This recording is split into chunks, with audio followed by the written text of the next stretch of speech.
Hey guys, this is AR Cards back with another video for you guys this week. Hey guys, today we're going to do an all-time team lineup. Now, this doesn't mean that it's going to be the best rookie cards that we have, but it's going to be the best players of a rookie that we have. So some of these rookies might not be worth a lot, but they were really great players in their career, and we would want them on our all-time team that from our rookie cards that we have. So we'll get started here. Alright, so for us, leading off, playing left field, we have the all-time stolen base leader, Ricky Henderson. It's 1980 tops.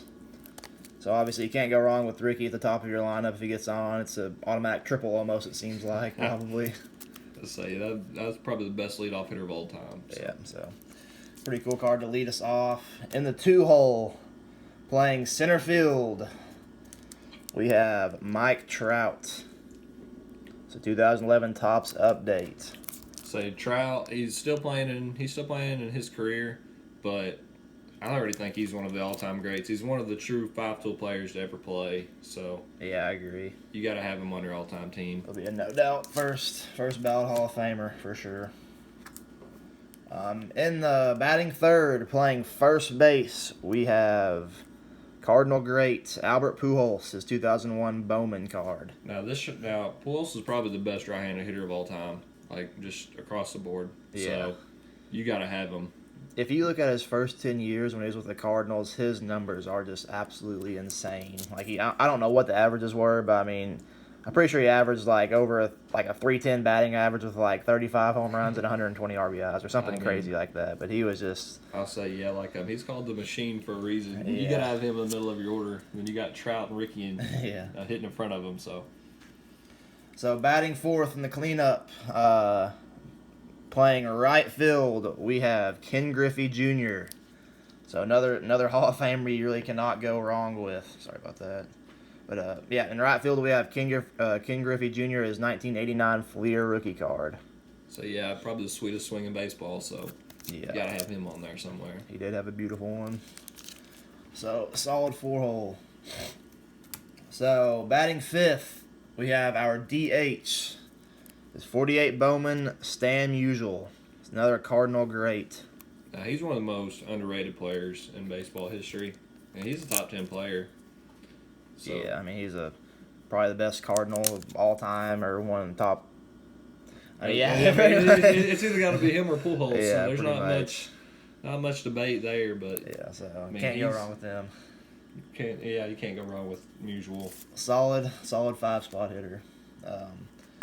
Now batting sixth, this one could be a little bit debatable maybe, but Out of the third base rookies yeah, that we out of the ones that we have 2013 Topps Chrome Nolan Arenado. Sorry. Yeah, see, I think if he keeps up what he's doing for a few more years, I think he's a first ballot Hall of Famer. Does he have double-digit Gold Gloves yet? I think he's won one every single year he's been in the league. So he's got double-digit. If he doesn't have double-digit Gold Gloves, then he's really close. I think he might have like 9 maybe. Yeah, or 10. and then like he hits like what 280 to 300 every year with 30 homers and drives 100 runs. His first couple of years at Colorado, I mean, yeah, he was hitting like 30, 40 home runs a year with like 120 RBI, so pretty impressive stats. I mean, yeah, I think he'll go down as one of the all-time greats at third base. So Yep, I agree. So can't go wrong with him in your sixth spot for sure. now we had to get a little bit creative at second base because we really didn't have a Hall of Fame rookie card or a great. We didn't have just like a solid second baseman. So batting seventh, we have the 1954 Topps Ernie Banks. We know he's a shortstop, but like Jake just said, we had to kind of get creative, and hopefully he can be a little bit versatile and play second base for us. I think he'll be able to manage. So I think that's a pretty solid second baseman for your 7-hole. So yeah, the 54 Ernie Banks. So I don't have a problem running a 6'4" second baseman out there, Yeah. especially if he's hitting 30 homers a year. Yeah, so But really cool card though. So now batting eighth. I really don't think there is a whole lot of debate about the greatest catcher of all time. I mean, me personally, but we have the 1968 Topps Johnny Bench catching for us. So I mean, I think he's probably no doubt the greatest catcher of all time. I say, I mean, he's a really great defensive catcher, threw guys out. and he could play multiple positions too, so that there adds a little bit of versatility to the team. Yeah, so really cannot go wrong, especially with him in your 8 spot. That's awesome card, awesome player. I really wish I could have got to see him play, but I unfortunately did not. But coming in the 9 hole, we have kind of our second leadoff hitter per se. We have the 93 tops Derek Jeter, the captain. I know he gets a lot of. I know he gets kind of criticized for his defense at short, but I don't know, guys. I mean, he's just one of the all-time greats at shortstop. And really, if you look at all-time greats at shortstop, I mean, I don't know who else you even throw in that category, like Cal Ripken, Honus Wagner, someone like that. But Yeah. I think Derek Jeter would kind of have to take home the cake on it. I mean, you can't really debate. I mean, all the World Series that he led the Yankees to. So, I mean, you can't go wrong with him at shortstop, I don't think. That, and plus you had the 6th all-time hits leader hitting 9th, so that's Yeah. that's pretty. That's pretty pretty good. solid 9 hole. I wish I hear that'll win us a lot of playoff series right here to start rotation. Yeah. So we kind of picked up our top 3 starting pitchers from our collections. So for our opening day starter, game 1 starter of the World Series, whatever you want to say, we have this 1959 tops Bob Gibson. Probably the Cardinals. I mean, obviously the Cardinals' greatest pitcher of all time, probably a top 3 Cardinal of all time, just overall. If there is one pitcher I would love to be able to see in person, it would be Bob Gibson. I mean, just like the demeanor he brought to the mound and everything, that's one guy I really wish I could have seen pitch. Yeah, I do too. Some of the stories I've heard, he's just like a mean dude. He didn't take any crap for anyone, so I really wish I could have seen him play as well. I think I'd be terrified to hit a double off of him because then in your next at bat you're wearing a pretty tough. You're getting 95 to the ribs. I don't know how hard he threw, but I'm sure he threw up there. I'd hate to wear that to the ribs. Yeah, so awesome card though. Game 2 starter, probably arguably the greatest lefty of all time. We have 1955 tops Sandy Koufax, just another one you cannot go wrong with at all. Yeah, you can't go wrong with Sandy. There's not much you can say about him. He was just, for that 10-year run he had before he got injured, he was dominant. I mean, I guess the only other lefty you could say maybe rivals him is Kershaw now. Maybe it's one of the greatest of all time. I don't know, but I think game 1 and game 2 are locks. I don't think you're getting. I don't think you're getting much off either one of those guys. Yeah, this is a really cool looking card too. So overall, I think it's a pretty one.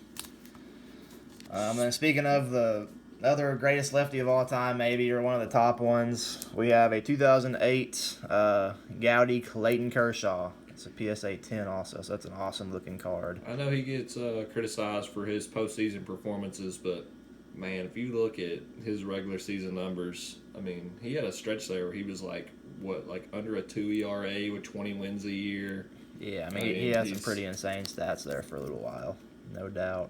He's definitely one of the best to ever do it. Yeah, I agree. I mean, if you just look at his numbers, I mean, that's what it says pretty much. I mean, he was really dominant there for kind of those mid 2010s or whatever. He was pretty crazy. I'd say if we're going to a 5-game series, I think that's only 3 we would need, and it'd be done. Yeah. So that was our starting lineup and our starting rotation, guys. We also kind of picked out, I guess, kind of like a couple honorable mentions that we have on our bench. So for our backup catcher, I mean, you know me and Jake are Cardinal fans, so we had to throw Yachty in there for our backup catcher. We have the 2004 Topps Chrome and the PSA 9. I mean, if you have Yachty on your bench, I mean, that's a solid backup. Yeah, I'd say, I want you to imagine bringing him in like late innings to catch, just blocking everything, hits the dirt, and throwing out guys. Yeah. And then just the IQ he'd bring to the team. Yeah, can't go wrong with Yachty at all. So another awesome card. Kind of for our big lefty bat off the bench, we have this 1960 Topps Willie McCovey to kind of provide some of that lefty pop off the bench if we needed a big hit there late in the game. So I think he has 500 homers. So, yeah, if you bring him off the bench and you make a mistake, then I'd say he'd probably take you deep. Yeah, can't go wrong with it. McCovey Cove, he's definitely an all-time great. So now some more big-time pop off the bench. We have this 1955 Topps Harmon Killebrew, the killer. I say, yeah, there's another guy I would really love to be able to see play. Just the stories I've heard of him, like how hard he how hard he could hit a baseball and how far he could hit them. So yeah, cannot go wrong bringing him off the bench for sure to have a little bit of pop. So another awesome card off the bench. Next up on our bench, maybe more of a defensive replacement, maybe per se, but we have the Wizard. 79 tops, Ozzie Smith, another Cardinal great. So if you needed some speed to come in and run in a close game, or if you needed to hold down some defense in the late innings, this year he'd be the guy to go to. Yeah, for sure. I mean, can't go wrong with Ozzie. I mean, I love watching some of his highlights, like that barehanded play that he made. He was like dove up the middle, just dove back and caught it barehanded, threw him out. Definitely a wizard with the glove. Last up, some more kind of pop off the bench. To kind of finish off the video, we have this 1957 tops Frank Robinson, another awesome looking card. And so yeah, I think he's one of the most underrated players in baseball history. I mean, that would be a great guy to bring off the bench right there. I really like the way that these 57 tops look too. So another awesome card. That kind of finishes off the video, guys. We want to thank you guys for watching once again. If you have not already, guys, go ahead and please subscribe. We're trying to keep growing, I guess, our channel. We just recently, at the time of this video, hit our 100 subscriber mark, so we are very thankful for that. And we just hope that you guys keep enjoying and keep watching. And we'll try to keep pumping out more content for you guys. So don't be afraid to leave a comment if you have any recommendations for videos for us to do, or just any comments at all. So once again, guys, thank you all, and we will see you next time.